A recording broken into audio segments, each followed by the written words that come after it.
India Pakistan क्या होने वाला है? देखिए, बहुत कुछ हो गया है पिछले मैच से लेके अब तक।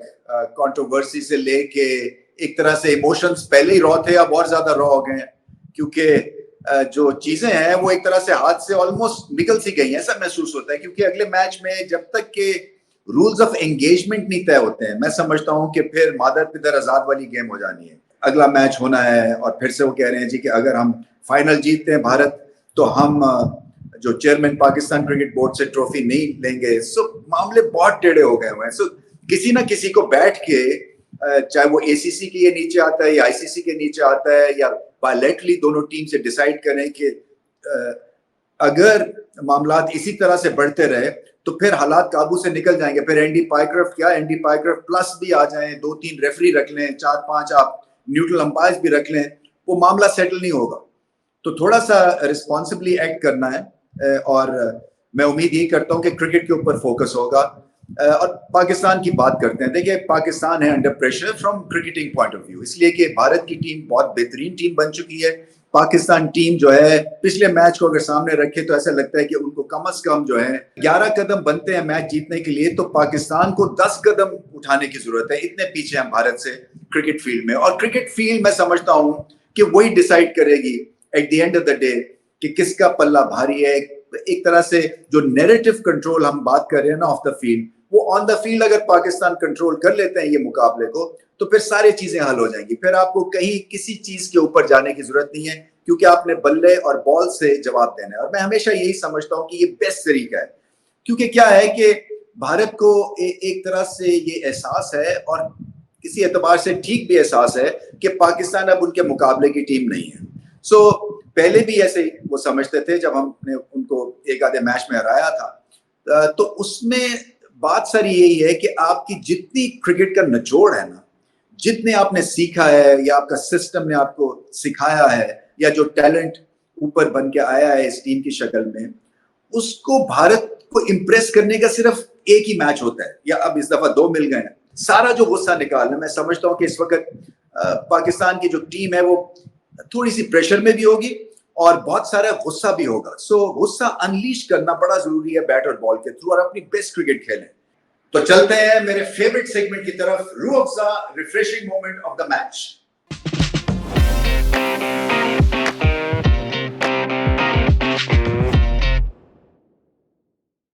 सो Rooh Afza refreshing moment of the match. देखिए, मैच इटसेल्फ ही रिफ्रेशिंग मोमेंट है, क्योंकि दोबारा से भारत और पाकिस्तान का टाकरा बहुत बड़ा मैच होगा ये, फॉर वेरियस रीजंस। देखिए, क्रिकेट जो है वो थोड़ी सी बैकग्राउंड पे चली गई है, और हैंडशेक और no handshake, Andy Pycroft and company, क्या होने वाला है, ये सब चीजें जो है फोरफ्रंट पे आ गई। मगर मैं चाहता हूं कि सबका ध्यान अब क्रिकेट पे रहे, और कोशिश पाकिस्तान की यही होनी चाहिए कि वो ज्यादा अच्छा मैच खेलें निस्बतन पिछले मैच के। So be more competitive, be more challenging.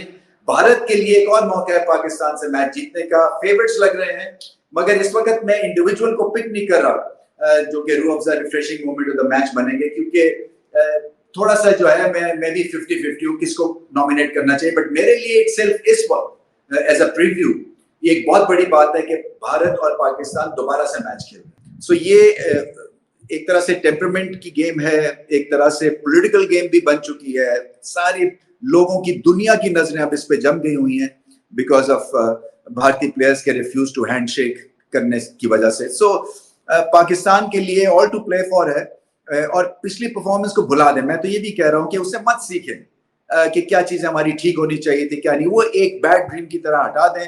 आपको लोग वैसे रेट नहीं कर रहे हैं। सो आप जो एक तरह से पहले अंडरडॉग्स हैं, तो जब अंडरडॉग्स होते हैं तो फिर आप खुल के भी खेल सकते हैं, और आप फिर दुनिया को सरप्राइज कर सकते हैं।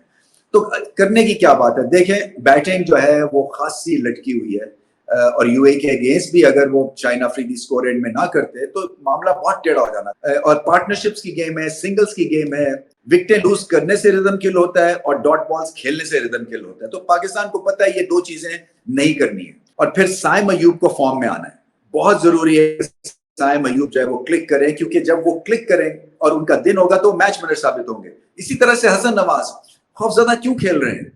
मैं तो समझता हूं कि आप में इतना पोटेंशियल, इतना टैलेंट है कि आप मत सोचें कि आप आउट होंगे। सो थोड़ी सी जो है ना, आप रिलैक्स रहें, बॉडी लैंग्वेज स्ट्रांग करें, एक अपनी बैटिंग का मैप अपने ज़हन में लगाएं। आपको पता है आप इस टीम से पहले खेल चुके हुए हैं, सो आपको पता है कि थोड़ी सी मैजिक होगी। चक्रवर्ती है वो उनके एक स्पिन विजिट हैं, इसी तरह से कुलदीप हमेशा पाकिस्तान को आके तंग करते हैं। अब तक आपको पता हो जाना चाहिए एज एन इंटरनेशनल प्लेयर के क्या वो करते हैं। सो आप वीडियोस देखें, अपने आप को साइकी करें कि जब वाइडर द क्रीज जाते हैं ज्यादातर क्या बॉल करते हैं, अगर क्लोज टू द स्टंप्स होते हैं तो क्या बॉल करते हैं। अगर आप लेंथ पकड़ने की कोशिश करें, अगर आप गेंद यहां से पकड़ भी नहीं रहे, लेंथ पकड़ ली तो फिर भी आसानी हो जाएगी। बट वही बात है, हाथ पांव नहीं खुलने चाहिए और कोशिश आपकी यही होनी चाहिए कि मैं मैन ऑफ द मैच बनूंगा, मैं मैच विनर बनूंगा, मैं ही सब कुछ करके दूंगा।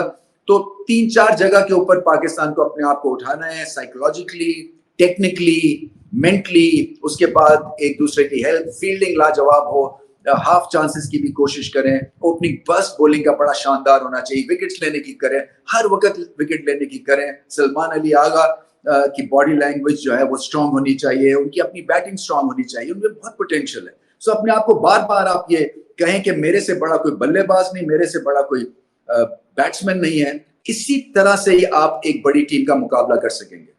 Bharat on the other hand, वो देखें एक तरह से कंट्रोवर्सी उन्होंने शुरू की, मैं समझता हूँ हैंडशेक की वजह से। उसके बाद का जो एक पहलू है वो बाद में आता है।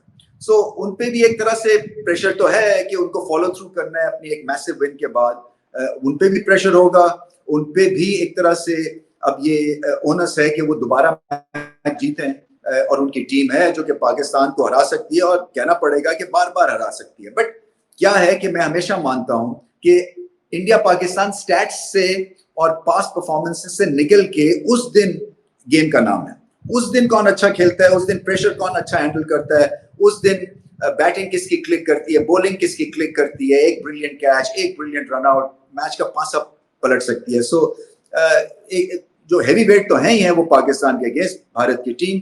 सो पाकिस्तान को जोर लगाना है और भारत जो है वो कोशिश यही करेंगे वो कि उसी तरह से क्रूज कंट्रोल पे खेलें, इसको एक मैच कंसिडर करें, इसके जो बाद में इम्पैक्ट होता है उसकी अभी फिक्र ना करें। वो जब आप मैच जीत जाते हैं तो बाकी इम्पैक्ट खुद ही क्रिएट हो जाता है। सो पाकिस्तान को मेहनत की जरूरत है, भारत को वही रिपीट करना है जो पिछले मैच में किया था, और उनकी एक पावर हाउस टीम है, अप्रिशिएट करना पड़ेगा क्योंकि एक से एक लाजवाब क्रिकेटर है और अपने ही अंदाज में सुपरस्टार है। तो इतने ज्यादा अगर आपकी टीम में मैच विनर्स हो, ये लग्जरी है भारत के लिए, क्योंकि स्पिन डिपार्टमेंट स्ट्रांग है, पेस डिपार्टमेंट स्ट्रांग है, मिडिल ऑर्डर अच्छा है, नए जो बच्चे आए हैं वो एग्रेसिवली खेलते हैं, नो फेयर है, और अपने उनके पास हौसला हिम्मत भी है, और वो इसलिए है कि उनके पास स्किल्स सॉलिड है। जब आपको पता है कि ऑफिस में आपका काम शानदार होने वाला है तो फिर आप एक रात पहले घबराते नहीं है, क्योंकि आपको पता है कि कोई भी सिचुएशन हो जाएगी, मेरे पास इतनी अकल है और मेरे पास इतनी स्किल्स हैं कि मैं किसी भी सिचुएशन को ओवर पार कर लूंगा। और ये भारत के नए जो प्लेयर्स हैं खासतौर पे वो भी समझते हैं, क्योंकि कॉन्फिडेंस भी है, उन्होंने ऐसी सिचुएशंस से बहुत दफा गुजरा भी है, उनको एक डोमेस्टिक लेवल के ऊपर या जो आईपीएल खेलते हैं उसी वजह से बहुत फर्क पड़ जाता है। तो पाकिस्तान को सारी मेहनत करनी है और कोशिश यही करनी है कि इसको सिर्फ एक ऐसा मैच समझे कि अपने करियर का बेस्ट मैच खेल रहे हैं, and losing is not an option. चल मेरे love baby drink भी हला, मिल बैठे बेटा इसमें खुला है कमाल।